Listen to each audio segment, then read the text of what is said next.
In 1876, at the height of ranching in the Old West, Bat Masterson and Wyatt Earp posed together in Dodge City, Kansas. The photo captures more than a meeting. It seals a partnership between lawmen, reveals the tense mood on the frontier, and a decisive moment that helped shape the story of American history. In the 1865 photo, Wild Bill Hickok, the famous gunslinger of the Old West, appears in his everyday clothes, unlike other more staged images. With no frills, the scene contrasts with the posed shots he usually picked. The picture shows a true portrait of his style, choices, and personality of the time. Before we go on, hit subscribe and turn on the bell. That way every new episode reaches you right on time and nothing in this journey slips by. Between the late 19th and early 20th centuries in Alaska, Kate Rockwell won over audiences and fame in entertainment. Singing and dancing the hits of the day, she turned every night into an event. Her energetic performances became known for the red chiffon costumes, her onstage signature and a crowd favorite.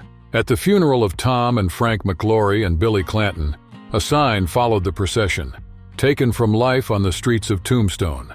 The phrase summed up the collective shock. The three fell in 1881 in the alley behind the OK Corral during the shootout that became legend and made Tombstone the stage of the most remembered clash of the Old West. Bill Doolin, a notorious outlaw in Oklahoma Territory, became a prime target thanks to the bounty on his capture. His path ended in August 1896. He fell in a shootout, hit by about 20 bullets. The one who took him down was Heck Thomas, a U.S. deputy marshal. Hunted for months, he had nowhere to run. In the early 19th century, across the vast lands of Texas, a force of law emerged that would make history: the Texas Rangers. Their origins go back to 1823, when Stephen Austin organized an unofficial group. Formal recognition came in 1835. They became key players in chasing fugitives and guarding the state's borders. Olive Oatman became known for a story of survival and adaptation. Captured by Mojave members, she lived among them and during that time received a chin tattoo made with blue cactus ink. The design followed the tribe's tradition and had spiritual meaning, to ensure a peaceful passage into the afterlife. Before becoming a heavyweight in ranching, Texas John Slaughter made a name as a Texas Ranger during the turbulent Civil War years. Later, he set up his last ranch near Douglas, Arizona. A photo from around 1885 captures the spirit of his journey: hard work, leadership, and the mark he left on the West. Known as the Rose of Cimarron, Rose Dunn became famous at 15. In 1895, in the town of Ingalls, then in Oklahoma Territory, she is said to have helped her boyfriend, an outlaw, during a shootout between lawmen and bandits. The episode fixed her in Old West memory, fed her legend, and remains debated. Pearl Hart made Old West history by pulling off, in 1899, one of the last stagecoach robberies.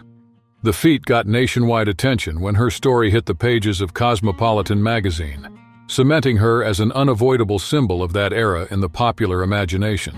This is the last portrait of George A. Custer, a vain man fascinated by the camera, the subject of more than 150 sessions.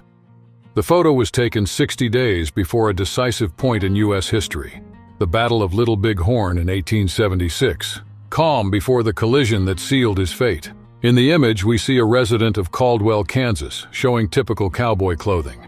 His outfit comes from practicality, adapting to the weather and the terrain.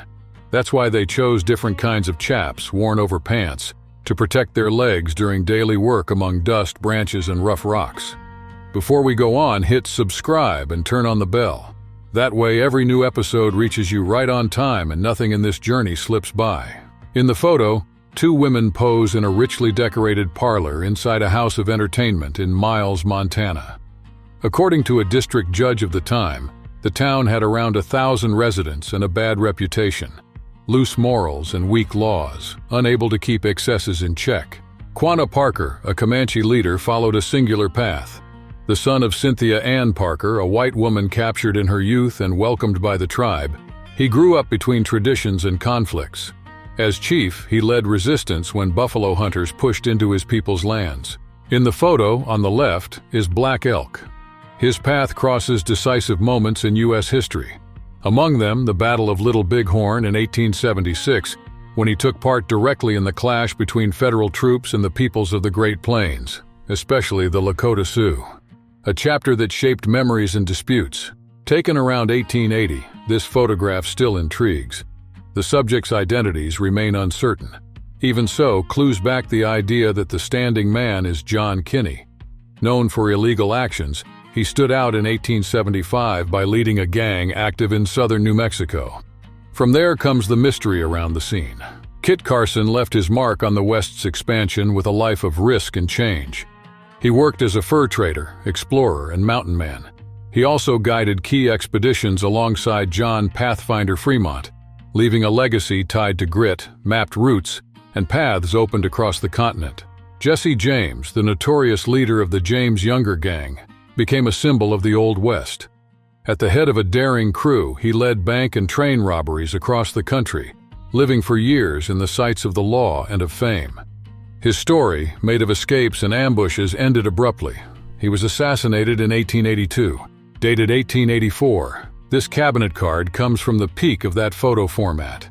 The image, made at the San Carlos Reservation in Arizona, records the first documented photograph of Geronimo.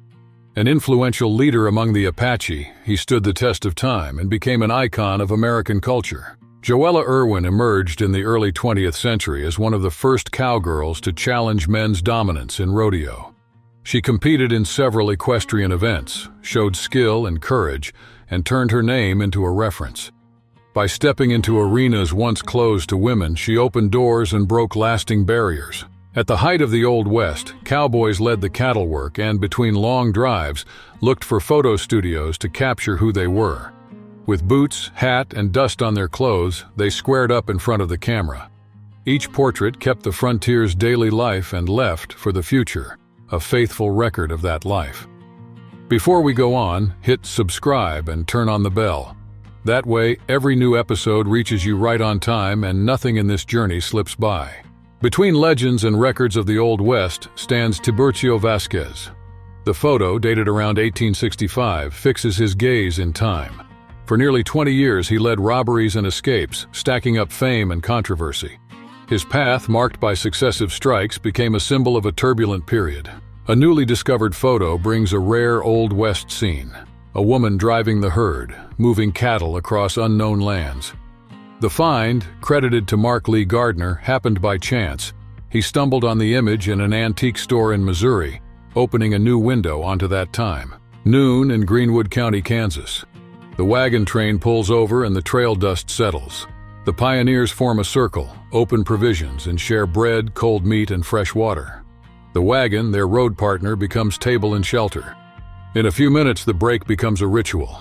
Refuel and move on toward the West's promises. The daguerreotype, an early photo process, lost ground when the cheaper ambrotype caught on in the 1850s.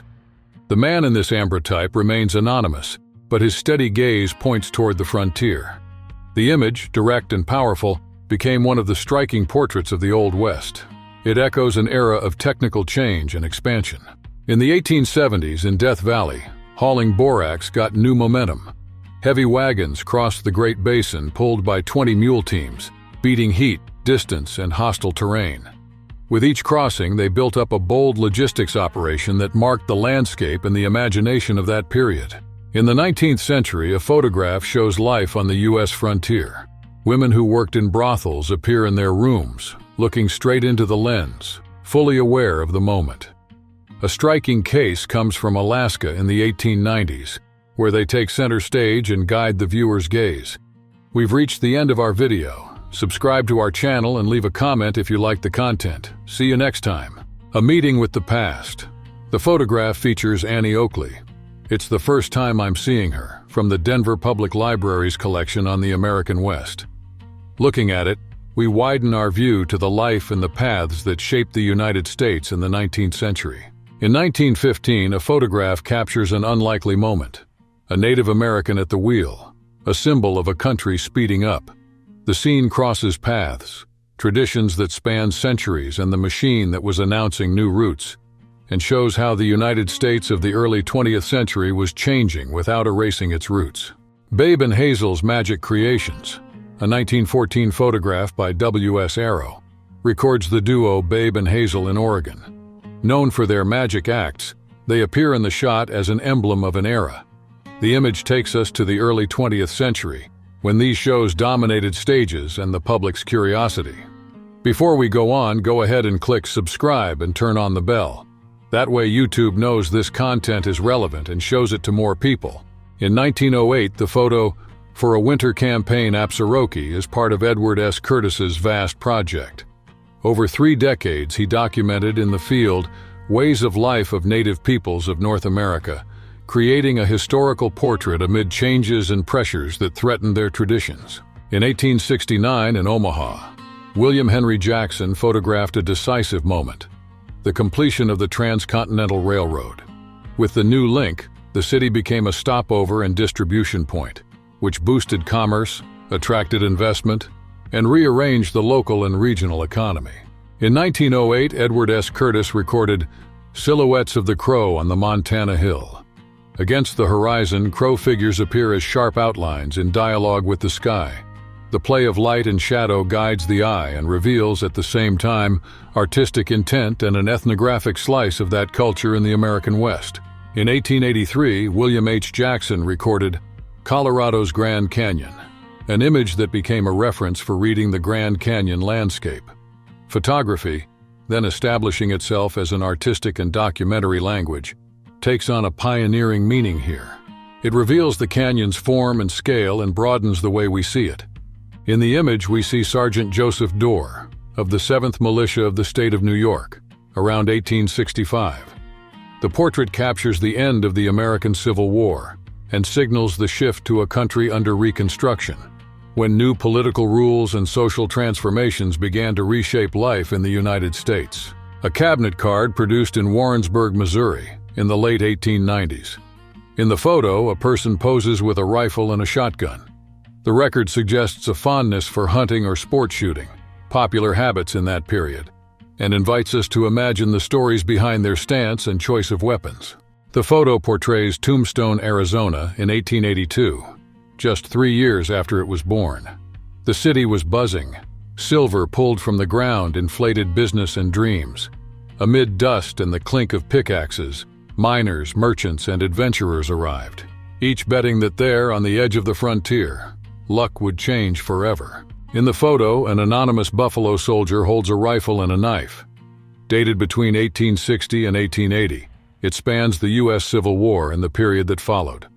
African Americans, these soldiers served in the Army's cavalry units, making a decisive mark in a nation in flux. Their stories echo in the West's expansion. In 1899, a photograph of the Tombstone saloon in Vancouver records a typical scene of the time. Across the walls, ads for products and events cover every space and guide the eye. By gathering them in a single frame, the image reveals how the city promoted its businesses and communicated with the public. Signs of a media world still being born. Two Whistles, a photograph by Edward S. Curtis taken in 1908, presents the namesake from the Crow Nation. The image is part of the broad project in which the author traveled through indigenous communities to document ways of life in the early decades of the 20th century, composing a careful portrait of a world in transition. Before we continue, click subscribe and turn on the bell. That way, YouTube knows this content is relevant and shows it to more people. In Russell's photograph, a man poses alongside his extended family, several wives and many children. The group rests at noon after the morning's tasks, in a pause that reveals routines and alliances. The scene points to polygamy, a practice recorded in specific moments of Mormon history. Two California loggers pose next to their co-workers, steady after a long day. The photo, taken in the midst of the logging, captures the crew's rhythm and the heavy work setting. Among trunks and saws, a layer of wood shavings covers the ground and quietly shows how much had already been felled and hauled away by then. In 1913, a photograph catches a group of men gathered in front of the XXX Saloon in Castroville, Texas. The frame fixes a moment of public life and shows how saloons worked as meeting points, stages for conversation, business, and daily rituals in the early 20th century. The scene suggests music, smoke, and footsteps in the dust. The title, The Ranch Beauty, by evoking a 1909 image, suggests a rural scene in which a woman is tied to the ranch and to her time. The phrase points to someone who stands out in the frame, drawing the eye amid the landscape and the place's daily life, as if the photograph recorded her steady, serene presence. Old West photographs have the power to transport us in time, inviting our gaze to run through settings and ways of life from another century. Each frame suggests paths, conflicts, and everyday life, as if opening a passage to distant eras, revealing landscapes, people, and cultures in full transformation. Roland W. Reed, a photographer of the early 20th century, dedicated himself to portraying indigenous culture in Montana. In works like The Eagle, he recorded everyday scenes and rituals, revealing the practices and values of those peoples. His collection creates a direct portrait of the period and preserves memories that still echo for future generations. Kirkland, a photographer of the Old West in 1880, recorded a striking portrait of Cheyenne cowboys. More than a scene, the photo preserves signs of life, work, and identity of that group. Crossing time, it broadens our understanding of the practices, bonds, and paths of cowboy culture, and places the portrait as a living memory of the West. Before Yosemite became a national park, the Wawona sequoia already welcomed travelers. In 1881, Carlton Watkins photographed the scene, a trunk carved into a tunnel. The passage wasn't just a curiosity, it became an invitation. Those who arrived crossed through the tree, experiencing the landscape from the inside and carrying the story forward. In 1900, in the province of Ontario, Canada, the community came together to raise a barn. It was common to pool efforts. Neighbors arrived at dawn, simple tools in hand, coordinated steps, shared meals. By late afternoon, the structure stood firm, more than a grain shelter, proof of mutual trust. In 1899, in Concord, Michigan, a photo recorded the routine of a carriage workshop, still before cars took over. Years later, the image resurfaced in an unlikely place. It was for sale on eBay. More than a curiosity, it anticipates the transition that would open the way for the first auto shops. In 1885, Deadwood had already lived for more than 10 years under the mark of lawlessness. It all began in 1874, when Custer's expedition revealed gold and drew a flood of prospectors. Since then, the city grew at a feverish pace, a portrait repeated in so many other places in the West and also in the East. In 1848, a find changed the fate of North America. At 37, James Marshall found gold at Sutter's Mill in California. The news spread fast and lit hope. The gold rush was born. From ports to deserts, people of all ages and backgrounds pushed forward in search of their own fortune with sky-high dreams. In 1889, Guthrie and the newly dynamic Oklahoma Territory took shape. Amid hammers and dust, there was always a sign painter, an indispensable craftsperson for storefronts. The date became a milestone.